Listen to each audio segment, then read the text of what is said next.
మిథున లేస్తుంది, నేను ఇట్లా చూసి సిగరెట్ పడేయాలి, ఇంతే. 20 takes, 25 takes, 26 takes వెళ్తా ఉంది, మొత్తం అవుట్. నేను అరే 100% నా మైండ్లో ఏమైనా అవుతుందంటే ఫస్ట్ డే కదా, ఇవాళ ప్యాకప్ కదా నన్ను తీసేస్తారు, ఇప్పటికిప్పుడు ఇంకో రీప్లేస్మెంట్ పట్టుకుంటారు, పోయింది ఈ సినిమా, ఇంకా నువ్వు మర్చిపో, ఇది ఏదేదో రన్ అవుతుంది మైండ్లో. ప్యాకప్ తర్వాత మెల్లగా వెళ్ళా. మీరేం అనుకోవద్దు, మీ మైండ్లో గౌతమ్ నెల ఏదో ఒక స్పెసిఫిక్గా చూస్తున్నారు నాకు తెలుస్తుంది, అది నేను ఇంకా పట్టుకోలేకపోతున్నాను నాకు అర్థం అవుతుంది, ప్లీజ్ బీ లిటిల్ పేషెంట్ మీ, నేను పట్టుకుంటా, ఒక్క సెకండ్ ఆగు అని చెప్పి ఆయనతో మాట్లాడేసి ఇట్లా భుజం మీద చేసుకొని తీసుకెళ్లారు.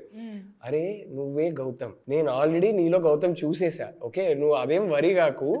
కాదు అంటే ఇన్ని టేక్లు వెళ్తున్నాయి కదా అంటే అప్పుడు చెప్పారు నాకు ఒకటి, Rahul, his thoughts, his insecurities ఇవన్నీ కంప్లీట్లీ బయటికి వెళ్ళి గౌతమ్ ఒక్కడే మిగలాలి అక్కడ. సో ఇది బయట తీయడానికి, ఈ సిస్టమ్ లో నుంచి అదంతా ఫ్లష్ అవుట్ చేయడానికి ఈ ప్రాసెస్, అందుకే 25 takes తీసావు, డోంట్ వరీ అన్నారు. అవునా అంతేనా?